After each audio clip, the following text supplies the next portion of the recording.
Cette revendication est une revendication politique. Parce que les autorités visées en question sont des autorités politiques.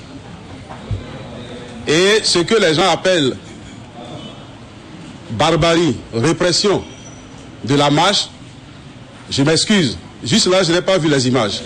Je n'ai vu aucune télévision me montrer des images de bastonnade.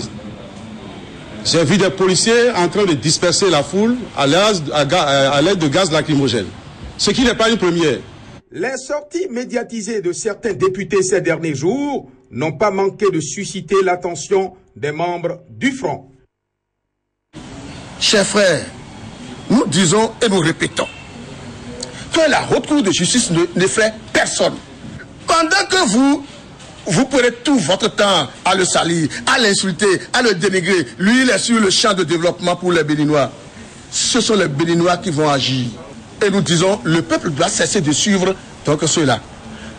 Ils savent s'organiser pour détruire le Bénin. C'est ce qui s'était passé avec le président Soglo en 1996. Ils se sont organisés, traités Soglo de tous les noms. Bien que l'homme ait amené l'économie béninoise de moins 3% à 5%, il était leur cible. Ils ont tout fait pour le faire partir en 1996. Mais le général Kérékou très tôt les a compris. Il les avait chassés de son pouvoir, de son gouvernement. Qu'ils vous souviennent. Il les avait chassés de son gouvernement. Ils ne réussiront pas parce que le peuple béninois est debout et éveillé.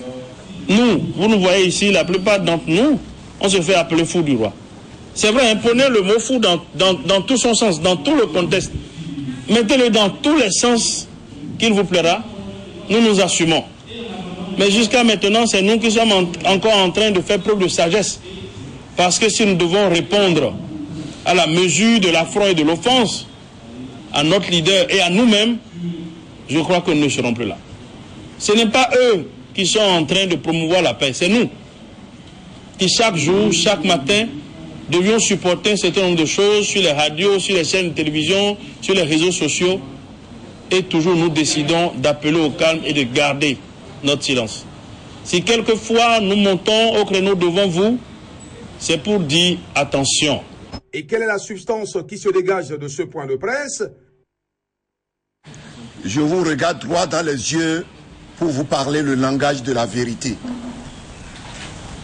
Rien, absolument rien n'arrivera au docteur Boniaï. Il va terminer sans coup férir son mandat dans la gloire et il sortira par la grande porte. Amen. Il partira et nous aurons encore soif de lui.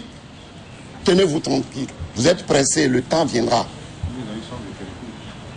Mais ce qui est triste dans notre pays,